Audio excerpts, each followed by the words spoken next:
foi um celeiro, né? É. Você vê um Chico Xavier. Não, tem o Arigó. Aliás, o filme do Arigó, né? Arigó, não conheço. O Arigó é o médium de cura. O Danton Mellon fez o filmaço, Como produziu Arigó. Ah, é? É, Pô, não o vi. Predestinado.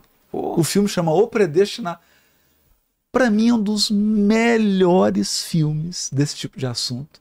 É esse filme, do Danton Mellon. É Então- porque, cara, é incrível. Então tem- O Arigó é lá de Minas também. Sei. O Arigó foi preso. Por quê? Exercício ilegal da medicina. E aí, na cadeia, ele pegou um canivete e começou a operar preso na cadeia. Era o Dr. Fritz. Ele Ah, cortava, Dr. Fritz, Dr. Fritz famoso. cortava os outros, assim, enfiava o canivete no olho, Cara. fazia cirurgia, abria a cabeça, Olha lá, o abria o Gasparito estômago. Ah, o Gasparito. no No Jô Jô Soares. Soares. No Jô Soares. E assim, você vê assim, a qualidade do quadro, né? É. O quadro que revela, revela dentro daquele percentual, né, Vilela? Que o médium é um intérprete. Claro, Não claro. reproduz com absoluta originalidade. Mas era muito próximo, né? Os quadros são incríveis, né? E muito rápidos. E o Arigó operava, cortava, Ele foi preso, então. foi preso, operou dentro da cadeia, depois cumpriu pena. Esse era ponto fora da curva. Ponto fora da curva também. Então a gente sempre tem esses, são vários tipos de mediunidade, né? É. E modelos, pessoas que vêm com essa lição, mostrar pra gente que Alguns é pra cura, alguns é pra conhecimento, para conhecimento, para fala, para alguns são pra... É. esses pra cura. Ele é o Arigó. esse é o Arigó. E Tem aí o filme, eu acho que é o Predestinado, é muito se legal a capa do É com filme, o Danton? Predestinado, é com Danton Mello. É o Danton Mello. Nossa, cara, esse filme é demais. Mas essas Que filmaço. essas operações e cirurgias espirituais sempre foram meio que desacreditadas, né? Nossa, Sempre. sempre. Ah, isso é... Na verdade, o cara já tá com uma coisa na mão, ele tira uma... Aquelas coisas que a gente vê, né? Sai uma coisa escura, ou sai sangue. Tem muita coisa que não foi comprovada. Tem muito truque, tem muito charlatão também É usando porque tem disso. muito charlatão. Esse é um ponto importante. Desde o início dos fenômenos, você tem os charlatões, tem as pessoas que enganam e tem o fenômeno que é Natural. né? Uau. Olha aí, ó, Arigó. Né? Esse filme é incrível, cara. Esse filme é maravilhoso. Agora, esses casos foi filmado, né? Tem coisa que foi filmada, foi presenciada. Assim, não tem como, né? É que... Você já presenciou pessoalmente? Já presenciei. E aí? Já. Como que é? Cara, é absurdo. É absurdo. Não sangra. Não tem truque. Você Não tá sangra. olhando lá. Só corta a barriga, não tem sangue. Como assim? E pior, vários médicos. Vários médicos. É um negócio... Agora, veja. Tem uma coisa que pode acontecer também. O quê? Às vezes, a pessoa começa num caminho certo, vai exercendo a missão dela, em determinado momento ela tropeça. Ela pode cobrar por isso? Não devia, né? Porque não é dela. É. Não é dela. E aí a pessoa começa a se perder. A gente tem o exemplo aqui do João de Deus, Exato. que se perdeu. Então, é uma pena porque um trabalho de 40 anos que se manchou todo por causa de alguns anos finais. Que, você imagina que loucura. Ônibus. A Oprah foi lá, Vilela. Cara. A Oprah foi operar. E o caso da Oprah foi assustador. A Oprah foi lá fazer uma cirurgia, mas o câmera da Oprah tinha um problema na coluna. O Fritz chegou, rapaz, cortou a coluna, operou. Era absurdo. Só que o cara se perdeu. Porque aí começa a entrar o quê? Poder, muita visibilidade, Ego. muita influência. Aí a gente volta naquele tema que você trouxe para mim, do ser humano autossuficiente. A gente tem que tomar muito cuidado com isso. Porque nós somos frágeis. Se der muita visibilidade, muito poder, muito recurso pra gente, a gente pode se perder. E isso acontece. Esse é um risco real. Para qualquer pessoa. Em qualquer área, né? É. Em qualquer área. Não é só do médium, não. Qualquer pessoa, né? Tem que ficar atento. Esse é o João de Deus? Esse é o João de Deus. Pelo amor de Deus. Mas você já fez cirurgia. Isso tem filmagem, né?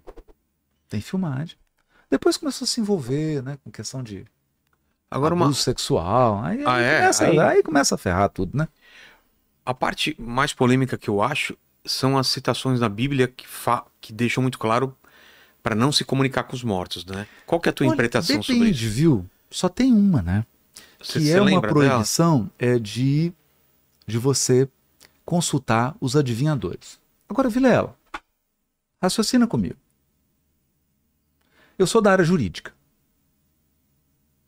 Então, digamos que amanhã alguém no Congresso faça um projeto de lei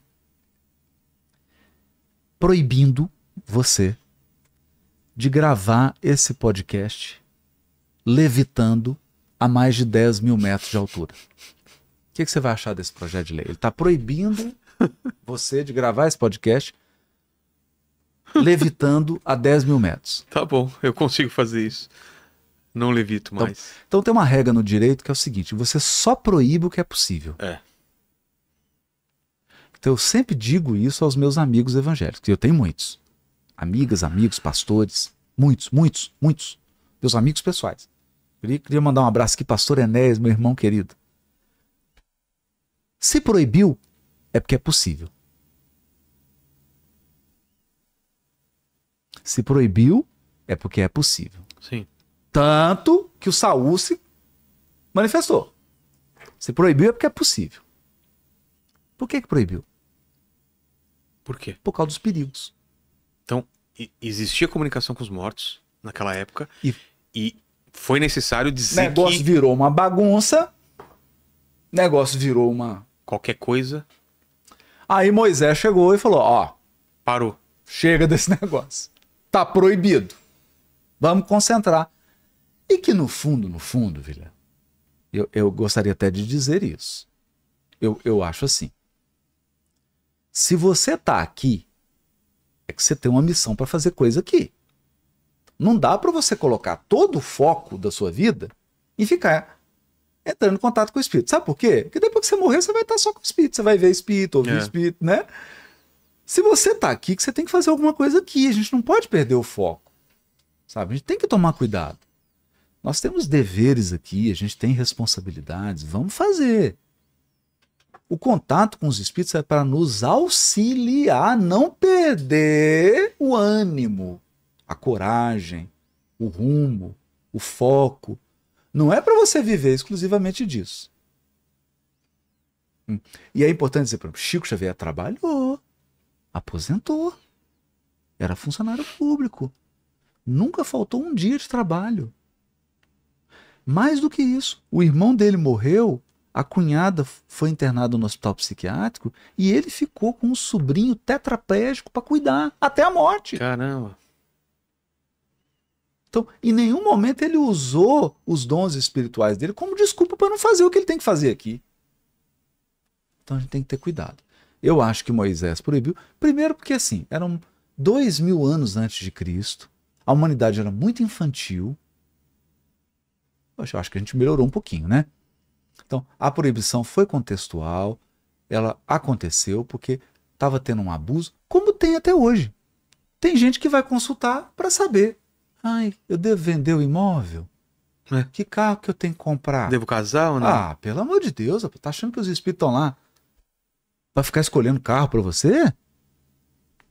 E essa brincadeira que o pessoal faz do copo, essas coisas, isso é Isso proibido? acontece, se tiver um sensitivo, acontece. Mas é perigoso? Eu acho perigoso, Vilela. Por quê? Eu acho perigoso porque é o seguinte, geralmente essas coisas são feitas dentro da sua casa. E de brincadeira, como uma forma de brincadeira, não uma coisa séria, né? E aí, vou dizer que eu tenho medo. Os espíritos são humanos. Você sabe que você traria qualquer pessoa que você encontrar na rua para dentro da sua casa? Claro que então, para que você vai pegar um copo e trazer gente para sua casa que não tem corpo? Mas funciona. Funciona. Em alguns casos funciona. E é perigoso. Por isso que a gente fala. O quê? O copo é só a mesa. Sabe a cestinha? Sei, é a mesma, é um vetor, assim, Não precisa do copo. Não precisa? Poderia ser um outro tipo. Poderia ser coisa que desliga na sua casa. Sei. As coisas que acontecem, objeto móvel. E rádio, tem gente que fala que que através do rádio ou Isso daquela. é uma coisa legal. Não é? Isso é uma coisa legal. A gente que mexe com Ou vídeo, chuvisco de televisão. a gente que mexe com vídeo, áudio, sabe que som é um ser vivo. Você seta tudo aqui, regula, de repente dá tudo errado. É. Porque nós estamos falando com onda eletromagnética, é uma matéria muito sutil. Isso é facilmente manipulado. Então eu acho que para ter um contato com a dimensão espiritual, esse tipo de frequências, ondas eletromagnéticas, são muito mais fáceis do que ele movimentar um objeto pesado desse. Muito mais fácil. Por isso que trava coisa, trava. Isso acontece demais. Acontece demais. É mais fácil para eles manipularem esse tipo de coisa. Por isso que a gente fala, contato tem que ser num lugar sério, que tem um preparo, que as pessoas estão indo ali com um propósito sério, que tem um estudo, que tem um propósito de auxílio, porque bons espíritos não vão ficar satisfazendo curiosidade de quem não tem o que fazer. Não vão. Tem aquelas histórias de que se quebrar o copo, o espírito fica, ele fica Isso é preso no lugar. aí, Não existe isso. aí entra o misticismo, né? Porque, por exemplo, que é a coisa do Chico pôr a mão, né? Sei. Às vezes você não imagina que é um problema nos olhos dele que ele colocava só por causa da... As histórias começam a inventar, a aumentar, não tem nada disso. Incorporar. Né? Não existe Não tem. Você ou Ninguém entra no seu corpo. é isso que eu ia falar, não entra? Não. O contato é todo pela mente. A voz Ninguém muda? assume o seu corpo. Muda a voz? Mas por quê? Porque ele usa os seus recursos, usa a sua própria mente, e é a sua mente que vai trabalhar ali o seu aparelho fonador. Entendi. Tem ninguém entrando dentro de você. Tem isso. Né? Essas coisas estão explicadas no Livro dos Médiuns. Kardec teve esse cuidado. Teve muito esse cuidado. Agora, tem umas coisas, eu vou te contar uma história aqui bem legal. No hospital psiquiátrico. A gente estava... Isso aconteceu com o Honório Abreu, que foi um grande professor que eu tive, né? Ele era diretor do Hospital Psiquiátrico André Luiz, em Belo Horizonte. E aí ele foi chamado, falou assim, Honório, porque lá é um hospital psiquiátrico espírita, então além do atendimento psiquiátrico, do medicamento, da parte médica, tinha ainda um tratamento espiritual, oração, né? Leitura, os passes. Ele foi chamado, Honório, nós estamos com um paciente aqui grave. Ele tem uma esquizofrenia bem grave, mas é o seguinte, tem um espírito se comunicando através dele. Você pode ajudar a gente? Aí o Honório saiu da sala, foi lá para ajudar o médico psiquiatra. Chegou lá, o espírito falou para ele, você veio aqui para quê? Para me expulsar? Ele falou assim, não, você não pode fazer isso. Nós estamos num hospital. O paciente está sendo tratado, você está fazendo bagunça. Eu queria pedir, por favor, para você se retirar. Por favor. Sei que você acompanha, eu quero... Aí ele falou assim, eu não vou sair. Ele falou, eu peço que você saia e nós vamos começar a fazer uma leitura e oração. Aí eu abri um livro, começou a ler o Evangelho, uma mensagem do Evangelho, li o versículo e o comentário, fez oração, acabou. Honório sai da sala, chega o enfermeiro e fala assim, Honório, nós estamos com um problema numa outra sala. Aí ele vai para outra sala. Era uma paciente mulher. A hora que ele chega lá, falou, o que aconteceu? Ele falou assim, eu não falei para você que eu não ia sair? Aí ele teve que sentar e conversar. Falou, amigo, o que está acontecendo? Por que você está fazendo isso? Aí foi conversar. Porque é um ser. É um ser inteligente. Tem que conversar. Ele acabou conversando, entendendo o que era o quadro, que ele estava perturbado também. Não sei o que. Conversou, apaziguou. E aí, a percepção dos sensitivos lá é que a equipe médica espiritual auxiliou, porque era alguém que estava em perturbação também. Né? E foi auxiliado. Agora, olha que interessante, né? 2 salas, a mesma identidade, né? Então, esse é o perigo de você fazer brincadeira dentro da sua casa. Porque você está sozinho, Vilela. Depois você está lá em casa, e aí? Então eu digo assim, o ambiente da casa da gente tem que tomar cuidado, sabe? Tem que ter tua oração, sabe? Sua meditação, seu mindfulness, você tem que proteger.